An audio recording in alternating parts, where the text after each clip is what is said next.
you're a little more comfortable, you're enjoying yourself, embracing the education that you have and learning the most from the markets. If you're struggling a little bit and maybe there's, you had some losses, whether they're paper losses or real losses, just remember, there's always another day. There's more to life than money, as I always say. Do what you love, contribute to other people, and live life abundantly, right? All of this is beyond just the financial side. Finances, they're great. They make your life a lot easier. They, allow you to buy things. But remember, there's more to it than just money. So anyways, lagging, usually I think it's a 205 millisecond delay that I have on the microphone. I can go ahead and adjust this. Let's just double check. Let's do a couple of things. First things first on just what we have going on. Remember the disclaimer here below. None of these are recommendations to buy, sell, or trade any stocks. And as we get going into this, just as a reminder, we do have the course on promotion for, if you go to the Rise to Learn website, the passive dividend investing course right here is available. It's on promotion, it's on sale, and if you want to learn how to look at dividend paying stocks, remember, you can be an active trader, that's perfectly fine, but that doesn't mean you actively trade 100% of your account, right? So you might have 30%, 40% in passive things, and then maybe you trade 60% of your account. Maybe you have 70% of your stuff as you age and get older, 70% of your investments in more passive things like dividends, ETFs, those kinds of things, and then 30% you actively trade. So, so this is really where the course plays a big role, is that if you're looking to understand, how to trade and invest in passive dividends and dividend stocks and ETFs. This is what this course is really all about. It's 14 videos and 12 hours of material. Right now it's on sale for $297. There's also a 300-page study guide, 230-page PowerPoint slide handbook, and here's all the modules that you can see. We cover a lot of topics, just, a lot of information. I mean, in this course, it's very detailed. We go into even using options on maximizing your dividend plays and hedging those and building some portfolio things. And there's also a study guide, PowerPoint handbook. And if you're interested, I highly recommend you go to the courses page, stock trading courses on the Rise to Learn website, and just hit the passive investing section tab, and you'll see that course right there. And you can learn more about it, or send us an email if you have any questions. In either case, let's take a look at some of these questions. I don't see any upvotes, so we'll kind of go in order of some of these that were posted, or just some that kind of are related to one another. Let's start with going from the top down. Let's see here. Okay. How did you approach this market downturn? Did you jump out, stay in, buy at the bottom?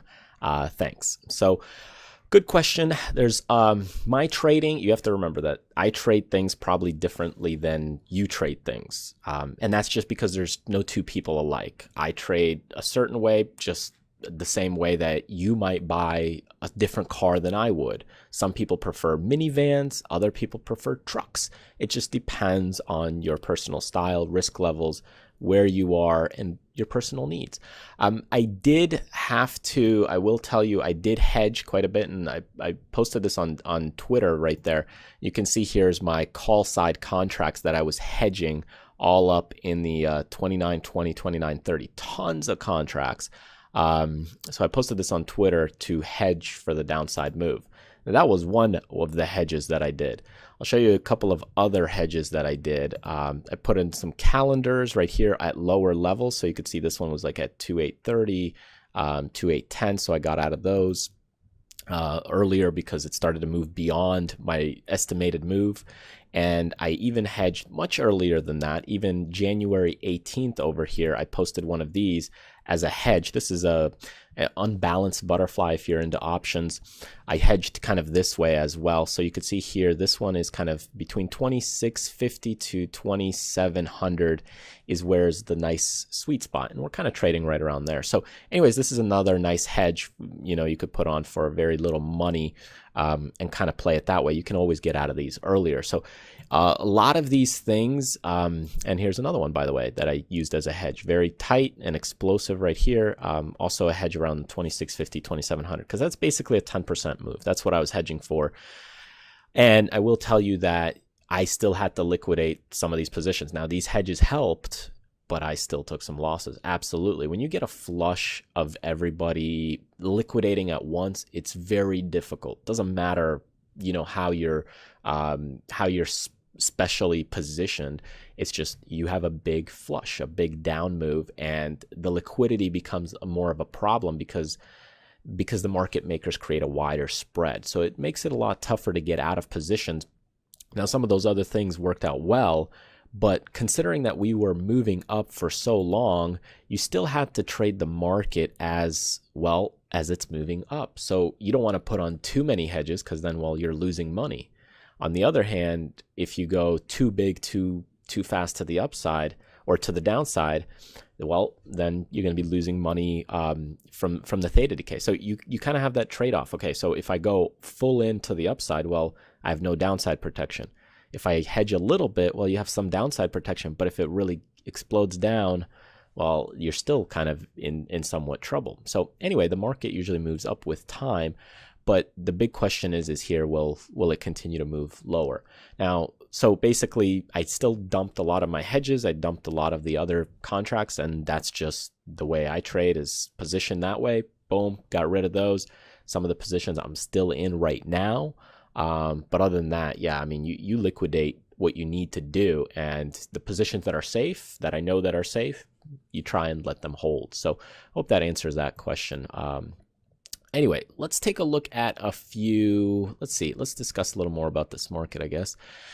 My understanding is that this recent market dip is in large part due to the pre-programmed algorithmic trading that overreacted to the market's concern over interest rates and therefore widely spread. Does this sound about right?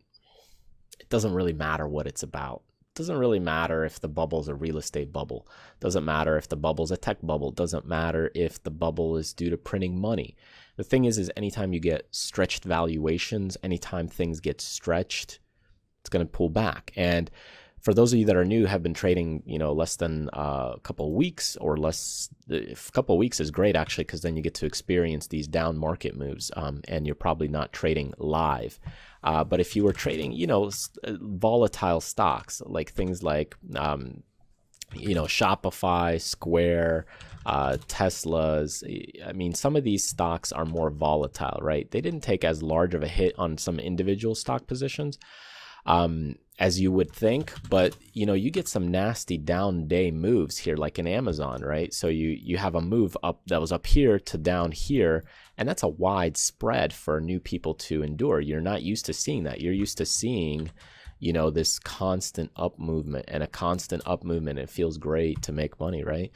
So eventually that thing comes back. And when you look at it, we haven't had pullbacks in a while, and things get stretched. So the further stretched you get, the bigger the pullback. And this is what always concerns me. This is why I always say take profits into strength, and why I always like markets being red. I always cheer for markets being red, because I would much rather see, a little bit of red here, more red here, more red here, more red here, and red here, and more of it. If it would have pulled back, even here, to these levels, if we would have had a market that would have went up, came back, up, came back, a little bit like this, that's more healthy than a market like this. And that's really what happens, is that when you don't have pullbacks, you get problems. All right, so let's take a look at the next thing. Okay, so let's see what else do we have. Let's cover some of those a little bit later. And look at small caps. Could you please share with us your favorite, most useful books? Okay, So here's one a little bit different. I like this question. It's good. I had a link here posted. Could you please share with us your favorite, most useful books in terms of human psychology, technicals, and options?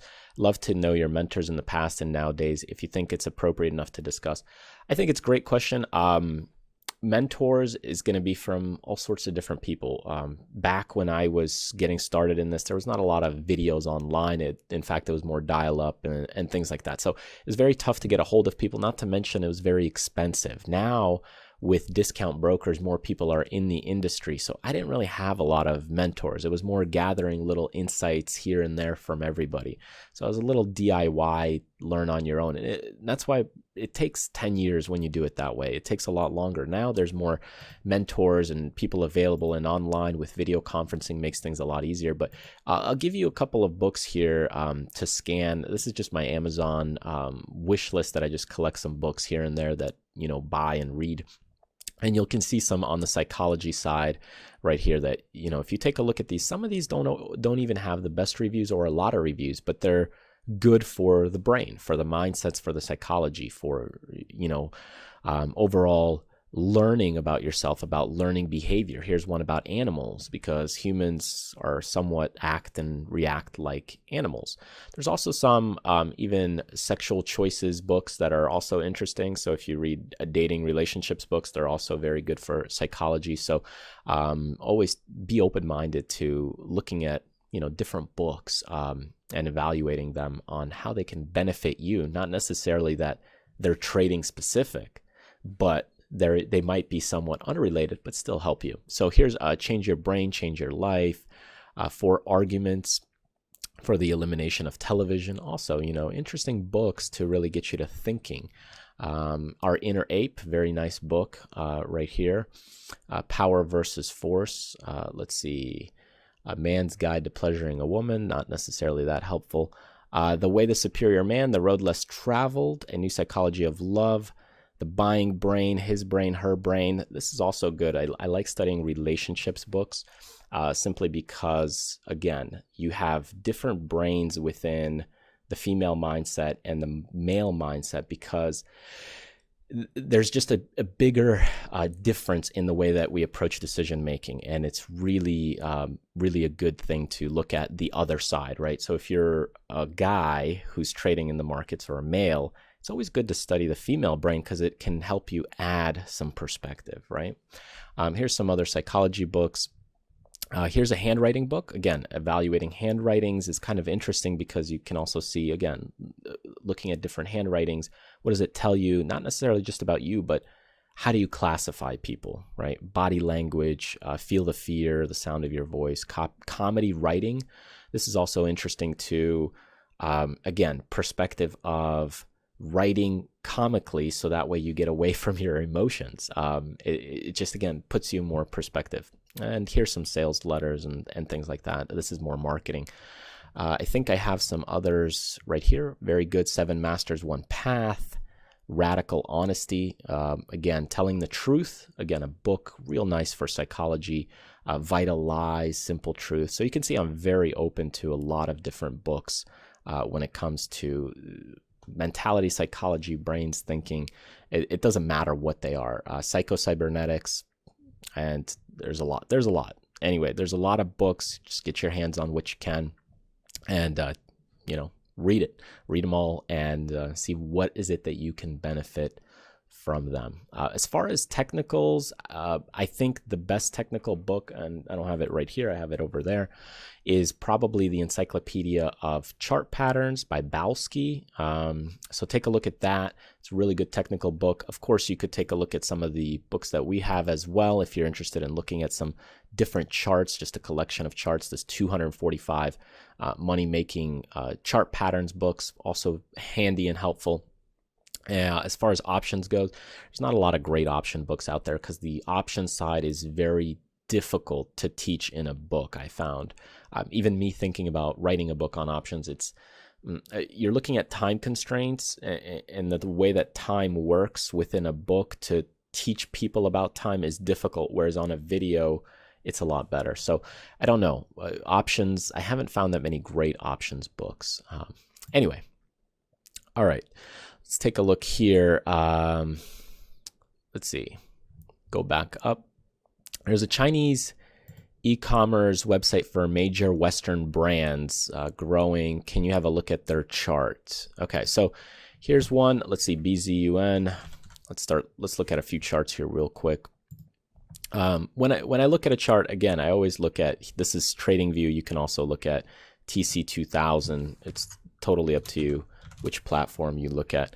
I always look at the weekly. The weekly helps me see a bigger perspective, and I kind of see, okay, where's some problem areas? 39, 40, right at whole numbers is always a little bit of resistance and problems. Doesn't mean it can't break above that, but I would watch to see if we clear this somewhere around 41, 42.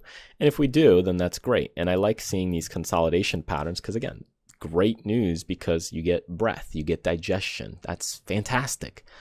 As you get into the weekly, does it confirm? Is it the same? Yeah, it does, because when you start looking at the weekly, you see you get these sideways consolidation moves. So again, will we come back here and bounce higher? Will we break out and bounce out here? Or will we come back and roll over? These are all good questions. And you look at the volume so far, we're doing fairly well and reducing volume overall as we consolidate. And that's a good thing. I would say I would want to see a breakout beyond 40 because 40 seems to be a problem. So that's my thought on the stock. If you look at day-to-day move, I mean, it's tough to say on this one. And now with the market volatility, I would be a little more careful. Okay, let's look at medical marijuana stocks. APHTO, I don't think I have this one handy. So here's one I pulled up from Google. It doesn't matter which stock you're looking at. If you're looking at medical marijuana stocks overall, to me, it doesn't matter if a company trades phones, highlighters, markers, panties and bras, books. It doesn't matter what it is.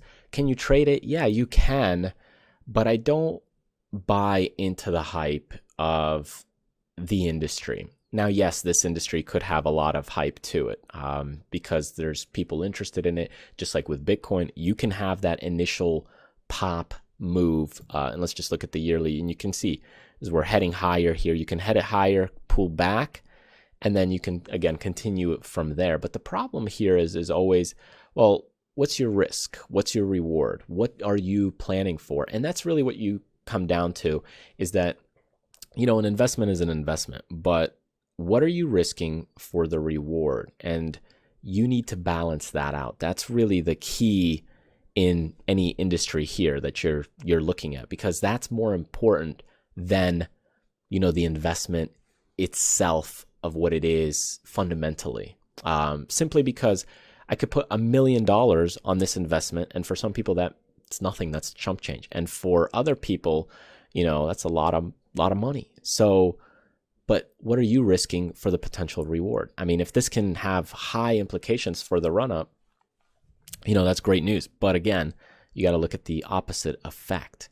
And that's really where trading becomes difficult for a lot of people, is that they don't budget for the risk on their positions. They overdo it, over leverage. It doesn't matter what you're trading. And this is where you look at this guy's account, which kind of caught my eye. This is scary. When you see losses of those magnitudes, you were leveraged so high. I don't know if it's real or not. But when you start seeing numbers like this with major losses, I mean, this is where people get suicidal. You have to be very careful that you're not over leveraging, especially vehicles with, 3 times ETFs, derivatives. You stay away from those, especially. Be very careful. So anyway, it doesn't matter what the stock is. It's just, you look at the chart and you see, okay, well, what am I risking for my potential for the reward? It could be, let's say, Harley Davidson. Okay, so if I get into this stock, am I willing to risk, $5, $10 pullback to potentially get back into 70? Again, risk to reward. Am I willing to put on 5 shares, 50 shares, 500 shares, 5,000 shares? That's kind of where you start learning about your own levels. And this is where, getting into this question, I think yesterday was the most I've ever felt depressed in relation to the stock market with this whole weird downturn. Do you ever actually feel depressed because of the market? If not, why not? If so, how do you get out of it?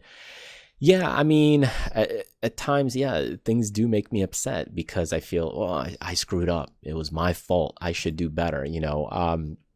Looking at positions and things like that. And this is just some things I'm testing the paper trading, just some volatility positions. And sometimes you need to go back. You got to go back to the books to evaluate, hey, do I know enough? Am I prepared for the risks? And you reevaluate yourself. But yeah, I mean, there's some times where it makes you feel sad and upset, but you go back to kind of the basics. And if you kind of start out, let's see, if we go to kind of a clean page, maybe a help page, if you look at it, let's say you have your total, and I'm saying your total wealth in your life, and let's say 50% is stocks. Okay, so that means the rest 50% is something else. So this could be real estate. It could be something, whatever it is that you want, car antiques, business, whatever it is that you want. And within the stocks, okay, so within 50% of stocks right here, remember, maybe 20% is active and maybe 30% is more passive.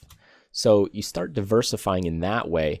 And this is where the passive saves you, because then, if you have the active approach and this totally is gone, well, I mean, you still have, the 30% remaining. I don't want you to think, hey, you can't trade your full account actively. You can. It's just you start reducing the risk, right? As you age, and I'm becoming more conscious of it as I get older, even though I've seen a lot of markets, I've seen a lot of charts, it still worries me when you get these nasty moves. And this move could have been even nastier, right? So you look at the down move that we've had.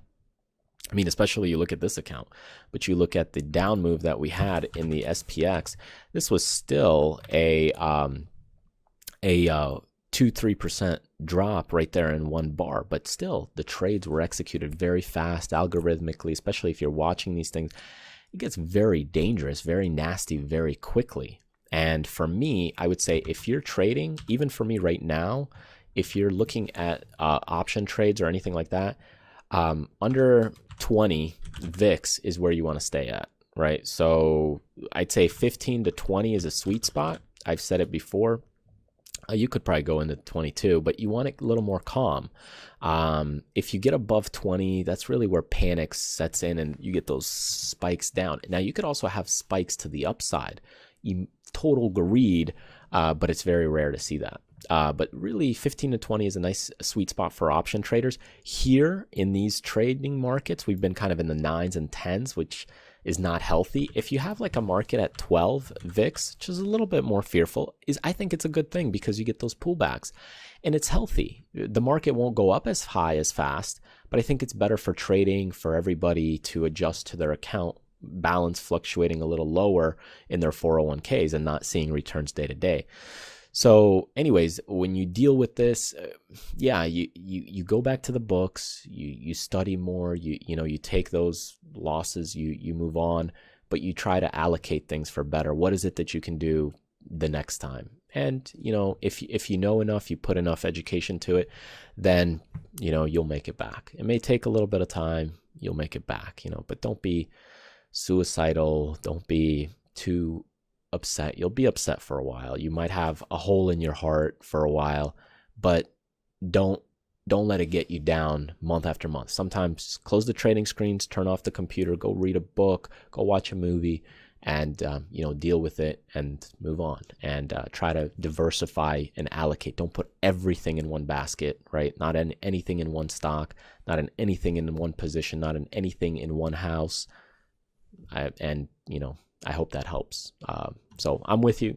Took quite a bit of losses myself on the down move, simply because it rifled past my hedges, and still much more than what I expected. I expected a pullback. I thought we would probably get a little bounce somewhere here and then roll over, and I thought that's what would happen, but it didn't. It went much faster, and that's what happens when you have a thinly traded market and everybody's on one side. So anyway, hope that helps. All right. What are my favorite stocks to keep an eye on? I like the big companies, mostly because they move the markets. When we look at things like Apple, especially, Apple, do I have a day trading group? No, because day trading day to day is not very emotionally helpful. And not to mention, you make more money on swing trading. Anyway, looking at Apple, Apple's kind of the big one that I always keep an eye on. A lot of people trade Apple. I look at now Facebook more so, not that I used to, but now I do. Amazon, and that's just because these are highly traded stocks. So these are kind of the big ones, the Teslas, the Netflixes. And I start looking at these and I see how these are behaving. Because the issue is if these start behaving badly and we start breaking some key levels, right now we're bouncing at this gap, but could this be just a counter trend bounce where the shorts are taking profit? Yeah, absolutely, because now we're kind of creating this downward channel, right? So we could roll back over, get into this, bounce here, and yeah, it could turn into a bear market, no problem. You could definitely see those kinds of things. Same thing with Apple. I mean, you look at this daily move. Let's go to the 1 week movement, and you can see we had for about a year and a half that down move. So could this start the next downward move? Absolutely. And you could get back right into this 130s to retest those levels and then go higher again, right? So that's what they do. Again, same thing here. This downward move, the stocks can pull back, and then again they go higher, pull back, go higher, pull back, and that's really what you watch. You watch the big companies, and same thing with Amazon. You look at these periods of digestion. That's what you look at. You look at the big companies, and they're just the ones that are very actively traded. So those are kind of the ones that I look at. Okay, what are the 5 key things you should look at in a small cap stock before you invest? Great question. I actually have a penny stock course we'll be working on releasing probably later this year. But when we look at small caps, and let's just look at just all US stocks, and small is different for everybody. Some of them are micro, and small could mean a different thing for you. But let's say $3, $5, $10 stock, if that's what you're talking about, that's what I'm going to assume. So let's say, again, small cap just means relative to how much money it has in its company. So it's the size of the company. So when we look at things like, $5, $10, $15 stocks, these are usually smaller in value, and that's what people are looking to trade. So I try to avoid things like this. I don't even touch these very, very small caps anymore. It's not for me, right? Like I said before, a van versus a truck, everybody's different. Some people hybrid, some people bicycle, whatever it is, it's different for you. Anyway, the point being here is you look at this, the liquidity is a problem, getting in, getting out. So you want to avoid charts that are kind of messy like this, and you'll see them all the time. Basically, some of these dashes are where trades don't take place. There's just no movement in prices, right? It could have been the stock is halted, whatever reason. There's just no trades. There's not enough liquidity. So you can see a lot of these stocks have them. Here's one, Rig. I used to trade this one back when it was 60. Let's see if they still have that price chart there. Yeah, there it is. So back over here in 2010, 2011, and over here, here's a standard A to B, B to C, C to D pattern, in case you were wondering about ABCD patterns.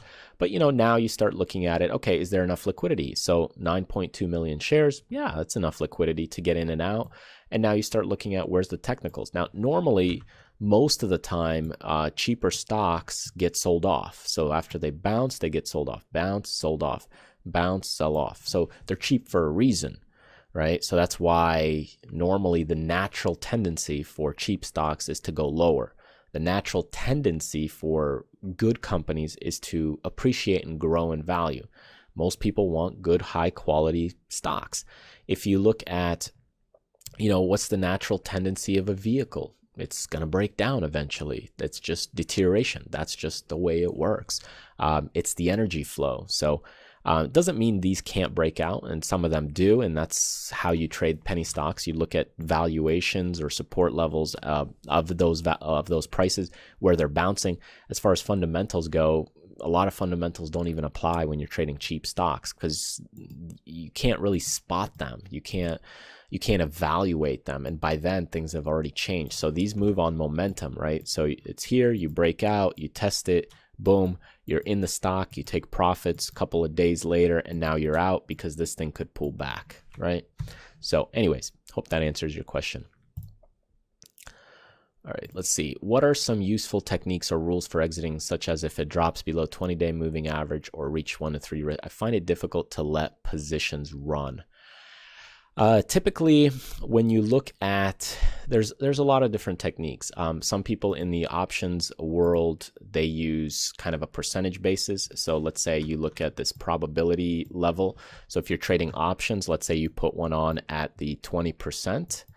You might say, hey, I'm going to get out at 30% if it hits 30, because 30 is already very tight. Now, that depends if you're a buyer, seller, or what contracts you have, right? Other people might put things on at 4% and say, hey, I'm going to get out at 10. So they have kind of a mental level that they hit within there. Other people do it based on, again, the charts. So if let's just look at this for a different stock price line here, you could say, yeah, okay, I'll use the moving average. I could say the 20-day, I could say change this 20 to a 50-day. You could say, hey, not 509, but let's say 50. So you could say, okay, well, I'll use the 50-day, and I can see when it breaks above it, I'll get into this right here, and when it touches it, I'm out. So you'd be out right here. Breaks above it, again, you're in, but then right there, you're out. So you can see how you can have a lot of signals here in this case. Again, you're in it, breaks above it, or earnings, should be out, right? So you should have been out before the earnings right there. So you could do it this way if you want, but really it's a matter of personal preference and what works for you. For everybody, it's a little different, and you can tweak this from 50 days to, you could start going into more 60 days if you want it longer. Again, looking at Apple, if we delete all drawings here and you go to 60 days, you could have more signals, less signals. And this kind of gives you less jumping in and out of positions, but it gives you, I guess you could say, a longer time frame, but it also gives you the signal a little bit late. So if you go to a shorter time frame to, let's say, 40 days, 20 days, that's fine too, but you'll have more kind of, let's say 40 days here, you'll have more whipsaw action here, whipsaw action here. So you're not in the trade as long. So again, it's different for everybody. And usually what it means is if you're getting in and out of trades too far, too quick, you're probably chasing and you're not in the flow. So this is your flow channel. And, you have basically skill versus the difficulty level. And if you're very difficult right here, you have a very tough trade or a lot of shares on, but you have low skill, well, you're going to get anxiety. If you have high degree of skill and the difficulty is low, well, this is where things get boring. So you want to find that flow kind of right there in the middle, actually, is that flow channel. So let me draw that right here.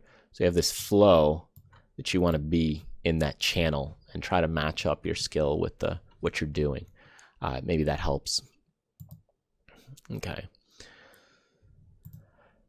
Which 3 top indicators do you use to confirm a change in a stock trend before you buy or sell a stock? There's a couple of different things you look at. I would say, again, I would say it's more important, not just so much a trend change, but I would say look at your risk to reward strategy. When you look at that, okay, if you get into a stock like Apple, right here, are you taking a little off? Are you taking a little off? Are you taking a little off? That's more important than, hey, is it going to reverse? Then I need to dump everything, because otherwise it's very difficult to do that all in one day. So it's better to do it kind of in this way, staggered approach, rather than all at once. Now, as far as trend changes, well, I mean, you look at the longer term. This is why you go into the charts, right? And you look at the longer term approach. What's kind of the angle of the long term? So you could see right here, we got a bit extended, pull back. You got a bit extended, pull back. You get a bit extended. Well, you might get into that 150 level, right? And you can see the distance here is fairly similar as well. So that could be one simple way of doing it. You could use moving averages like we talked about already. So a lot of different things, volume, of course, patterns. Are we coming up? So here's one. Are we coming up on lighter volume? So look at this, right? This bar compared to the bar over here. So you look at the bar here, we have 68.2 million. Now keep in mind some of that was short, okay, versus the bar of 86 million. So you have 86 million down, you have 68 million up. So what are we getting today? More downside movements. So you can see this is where some things can become problematic, you know, on a chart. And you pick any chart right here, look at win, right? Going up right there, you have about 5 million, less than 5 million. But then when you sell off, well, you got a lot of shares that are dumping. Now, yes, you'll have this distribution effect that'll happen. But that's a lot of dump, right? When you have massive bars like this, it takes a while to digest those moves. It takes a while for people to get over their losses. It takes a while for people to get back into trades. Usually it's a start of something. So, you know, you want to be very careful with those momentum things that move things very nasty in a big way. Okay, let's take a look. Which trading platform is good for options? I'm a beginner in options, did pretty much stock trading the last 10 years. Fees matter for options, please suggest. I mean, I wouldn't worry so much about fees. I'd look at what's a good platform to where, you know, you can execute trades. Thinkorswim, very nice platform. You have Tastyworks, Tasty Trades there. That's also a good platform. They have fees. The more you trade, the more they can reduce your fees. You can negotiate those on the phone. But if you're just starting out, you know, it's expensive to make those trades. And this is why we talk about the capitalistic world is set up for the very rich and the wealthy. If you walk into a bank with $500, they're not going to give you a free safety deposit box. You're probably not even going to get free checking. If you walk in with $5 million, they'll give you free checking. They'll give you a free safety deposit box and probably a back rub. But here in this case, you know, Thinkorswim's good. Tastyworks, I mean, a lot of them are good. If you look at Interactive Brokers, great for international trades as well. Good platforms. But fees, you know, if you're looking at options, you're going to pay the fees. I mean, they're all in relation to the industry. And they're pretty good these days anyways, the fees. What's your take on trading ETFs? I think ETFs are great to trade, especially, you know, you look at things like the SPY, the TLT, the GLD. Those ETFs are great. They diversify you. They allow you to, allow you to hedge some of your other risks involved. I think when you're getting into things like these ETFs, like 3 times bear ETFs or VIX ETFs, these things can be very problematic because people don't understand them and they can whip on a dime. So if you short these things and then they go and spike against you, you have big losses, right? So any one of those ETFs, you want to be careful, like SDS. I mean, you can see we had a recent spike, but overall, you have to be very careful with these because they whip so fast with the volatility, they can damage you. So otherwise, if you're looking at other ETFs, you know, GLD, TLT, you name it, they're all, you know, you set up your trade, you budget the risk of what you want, and you go from there. Is it something that's worth it for you? Is it, you know, is the investment look appropriate? Does it look like a good value? And then you make your decision. All right, so I think we have one more question. So if you have any others, let's go ahead and put them in. Otherwise, we're going to wrap this up here soon because we're already at 40 minutes.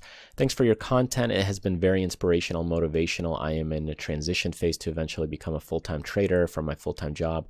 Any general tips and shift in lifestyle? Yeah, just remember that, you know, you'll still want a purpose in your life. So trading, it's great, but you're looking on screen a lot if you want to be very active.